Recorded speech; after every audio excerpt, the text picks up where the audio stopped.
దేవరుప్పల భీమయ్య గారు, పోచమ్మ గారి మనవడు.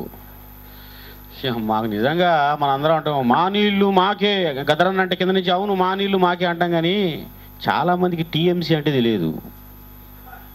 నేను చెప్తున్నా కదా, మా శివాజీ ఆడ కూర్చుండు, ఏయ్ మా బొగ్గుతోటి విద్యుత్ తయారు చేస్తున్నాం మేము ఏమనుకుంటున్నాం కానీ నిజంగా నాకు బొగ్గు తయారీ తెలియదు, విద్యుత్తు తెలియదు.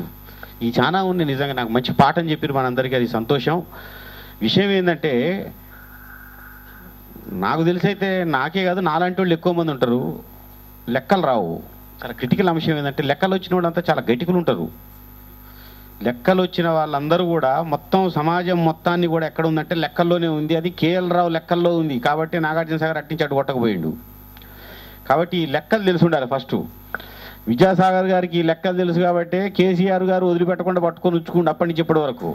లెక్కలు తెలియకపోతే దగ్గర మమ్మల్ని ఏమంటాడు, హాయ్ ఏందా మీరు రాసేది 4 గీతలు రాస్తా కానీ లెక్కలు తెలుసా మీకు అంటాడు ఆయన. కాబట్టి లెక్కలు రావడం చాలా కష్టమైనటువంటి విషయం. చాలామంది తెలియదు ఈ విషయాలు. కానీ నీకు తెలియదా అంటే ఏమంటారు, మా రామయ్య సార్ చెప్తారు క్లాసులో పిల్లగాడిని పట్టుకొని నీకు అర్థమైందా అంటే అర్థమైంది అంటాడు. ఎందుకంటే పక్కన వాళ్ళు ఏమన్నా అనుకుంటారేమో అర్థం కాలేదని. నిజంగా టీఎంసీ అంటే తెలియని వాళ్ళు టీఎంసీ లాగా లక్షలాది మంది ఉంటారు. ఈ సమస్య లేదు. దీనికి సంబంధించి ఇది మంచి పుస్తకం, 1 గంట 2 గంటలు ఓపిక చేసి మీ అందరికీ ఇచ్చినట్టుంది. ఇది చదవండి. ఇది చదివితే చాలా వరకు మన